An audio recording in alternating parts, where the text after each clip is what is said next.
Humans of the cardboard, welcome back to Just Nuts, guys.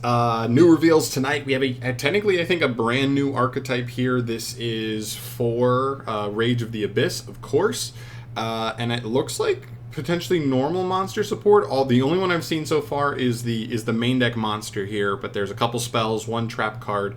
Looks like it's normal monster support, but kind of in a cool way. We'll get into that as we go. So let's jump into it here. This is the Primordial archetype. Yeah, I think that's where we're working with there. All right, here we go. This first guy, your big Earth Dragon guy, of course. Konami loves their dragons. This is Imperial Dragon, the Primordial Dragon. That name needs some work. Level 6 Earth Dragon, 2600 attack, 0 defense. Requires one normal monster tribute to normal summon. You can only use the first effect once per turn. During your opponent's main phase, quick effect, you can reveal this card in your hand. Immediately after this effect resolves, normal summon one primordial monster. So I'm assuming you're normally just revealing it and normal summoning itself. If this card is tribute summoned, so ideally you're tribute summoning this by tributing a normal monster, which it kind of states above, right? That it requires a normal monster to tribute, but yeah. You can apply these effects in sequence. Negate the effects of all face-up monsters your opponent currently controls. Not bad. That's kind of just like a blanket negate on the opponent's turn. I mean, imagine if Imperm just said, negate every monster your opponent controls. Now this is a little bit worse than that because you need to, in one chain, activate the first effect in hand to do the quick tribute summon, and then this is triggering in the next chain link when everything in that first chain link resolves.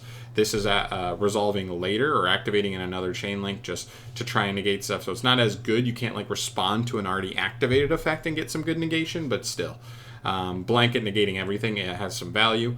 And the other effect, banish all monsters your opponent controls with the same type and or attribute as any of the normal monsters in your graveyard. Now that is quite strong. That's really interesting now, because then you start wondering, like, can we mess around with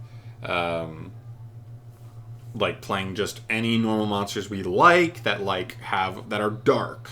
Dark and Fiend seems to be pretty good right now. If you can find a Fire Pyro, that works right now, right? Like Light for melodious, voiceless voice, stuff like that, because just non-target banish and negate everything on the field is pretty powerful. All in all, I think this is a pretty powerful hand trap you can set up, but obviously going second, this doesn't set up quite as well without having a normal monster on field to tribute this card for, but still pretty interesting.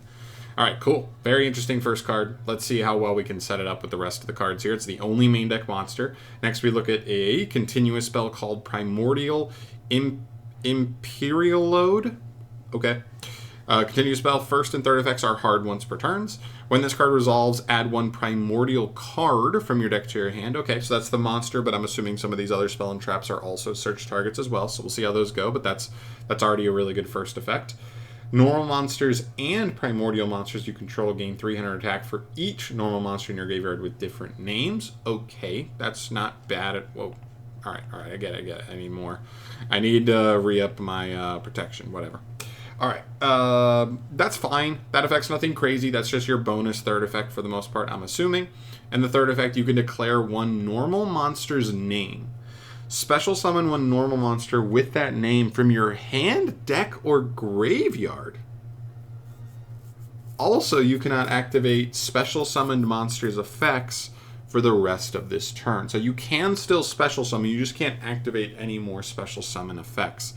This is the starter, clearly, right? On activation, you can search the monster, and then you can just straight up declare a normal monster's name that you want, summon that from deck, and pass. That already makes for one pretty powerful interaction in terms of your Primordial Dragon. I wish this card could fire on either player's turn, but I guess to be fair, you can still just always tribute summon this on your turn if you want, right? Like you can't activate it to do a quick tribute summon, but if you just open the spell, right, even going second, right, the spell, use it to get a token, search this guy on activation, then use it to get a token, and then just tribute summon this guy into an opponent's board. You're negating everything, you're banishing everything all at once. that's actually still pretty good for what we're looking at here. So there's still going second value there for sure. Although, to be fair, when you use this third effect, you really are putting yourself under a pretty hefty restriction. So keep that in mind. Okay. Also, one other thing. This is also interesting, like not being able to activate special summon monsters' effects. That's only once they're special summoned. So theoretically, like being able to still activate a card, a monster effect in grave, in hand to summon that maybe doesn't, and you maybe don't activate too many effects actually on field. That actually does make this a little better. Maybe that actually could apply. All right, quick play spell. This is Primordial Tremors. This is a quick play. This could actually be, we'll see how this goes. Pay 2,000 life points and declare a normal monster's name. Apply this effect. Then, if you control no monsters, you can special summon one normal monster with the declared name from your deck in defense position. Once applied, your primordial monsters and normal monsters with the declared name cannot be destroyed by battle until the end of your opponent's turn. Interesting. Gotcha. Okay, so the idea with this first effect is if you already control a normal monster, you can activate this to make that guy just indestructible by battle until the end of the turn.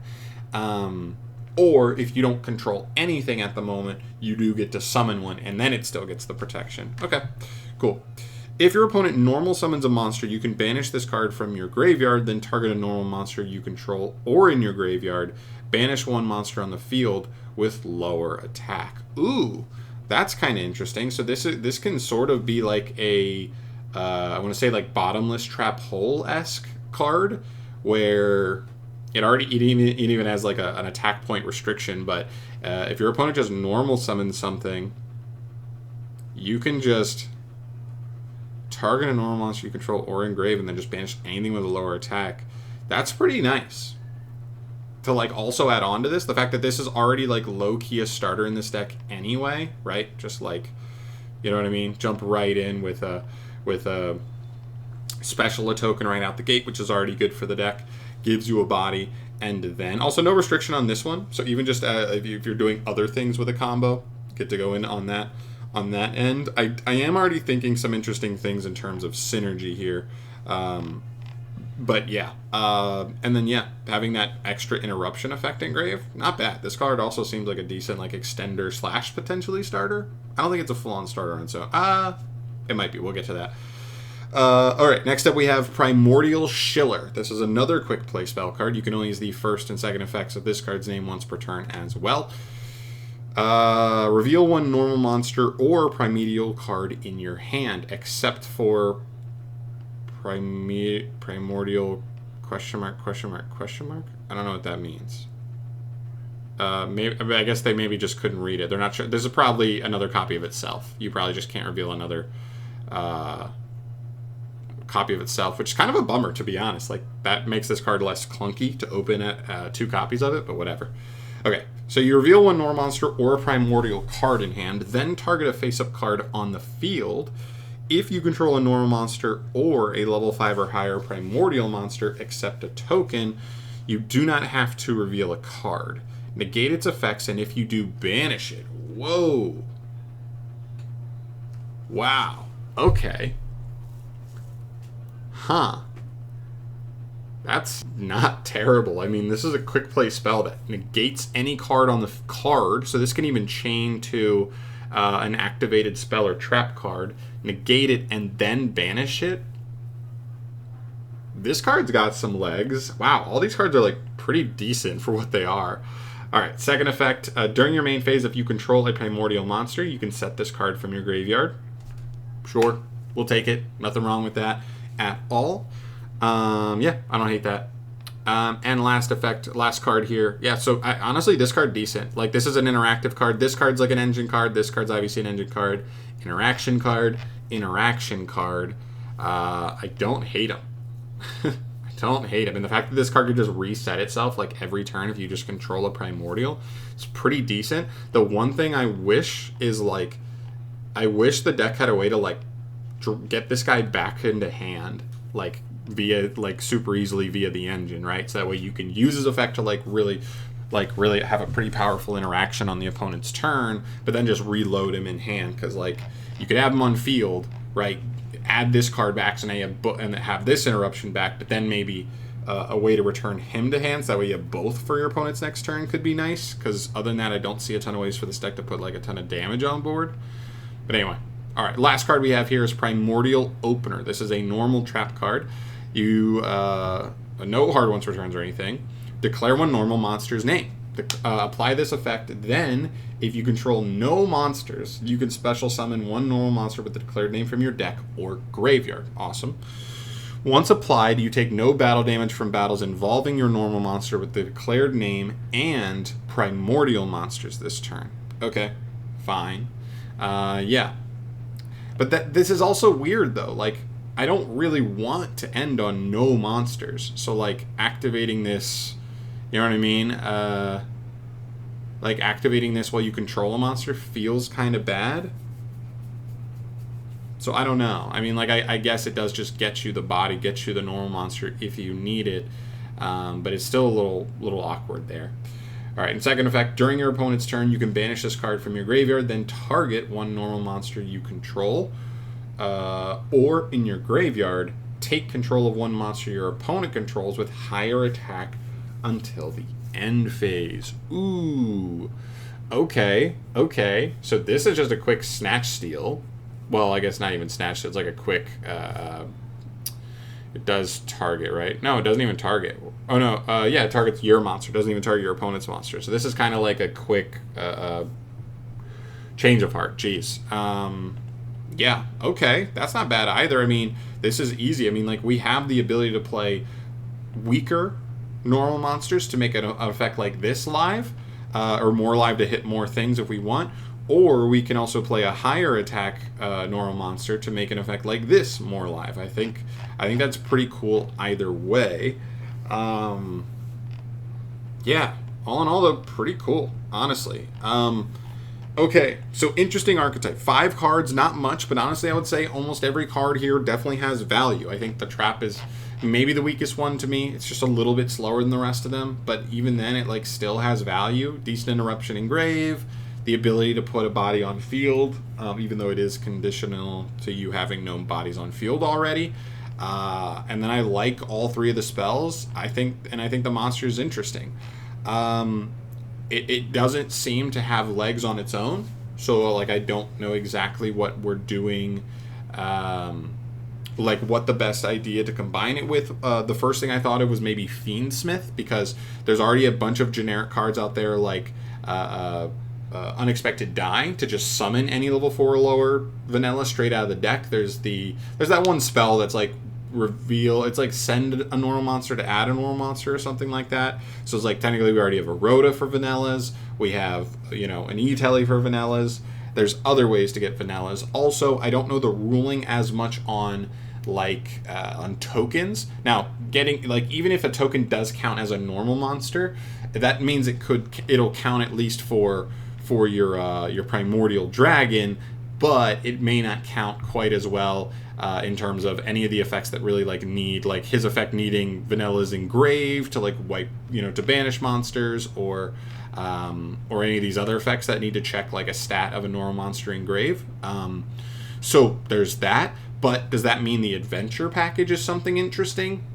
I don't know, because it gives you a token plus potentially a negate, so you could have a negate first, then when that monster leaves the field, now you contribute off the token to summon your Primordial Dragon if it counts as a normal monster. I'm just not even 100% sure if it counts as a normal monster or not. You guys will have to give me some recommendations there. But this is an engine with no normal summon, so doesn't conflict anyway there. The other things I thought about here were the Pacifist deck, where technically this engine's only really summoning an effect monster on your opponent's turn, so it's not really restricting that much from the Pacifist engine. But also you have way more inlets to summon tokens, so again making the Pacifist deck better in that regard as well. There's that, and I guess the last thing is maybe Fiendsmith, just because one, I expect the Fiendsmith deck to see a good amount of play, so being able to play a light fiend, so it's the same type and attribute to potentially handle any deck playing that engine going forward for this effect to be more powerful.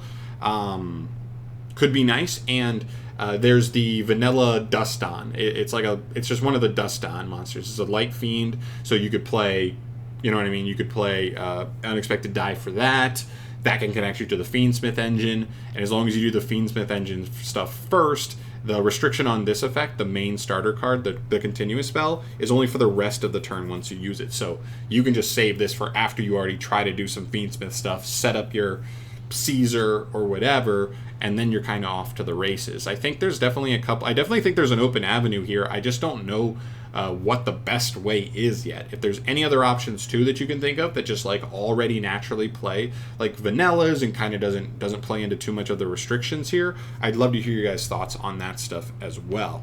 But yeah, those were the three engines that kind of like came to my mind when I was reading these. But let me know your thoughts down below. Really, really interesting little like engine archetype here. Honestly, I think it's really cool. In fact, because it's so cool and small, this actually already makes me excited to see what like 1 or 2 cards come in the next core set to kind of go with it. But I even think there's already potential just with this wave. So yeah, let me know your guys' thoughts down below. What comes to your mind here? What do you think this engine can work with right now and actually still be pretty interesting? I'd love to hear your guys' thoughts on that. But I am out of here for today. Thank you so much for watching as always, guys. I will see you in the next video. Subscribe if you haven't. You want to stay up to date on all things Yu-Gi-Oh! News.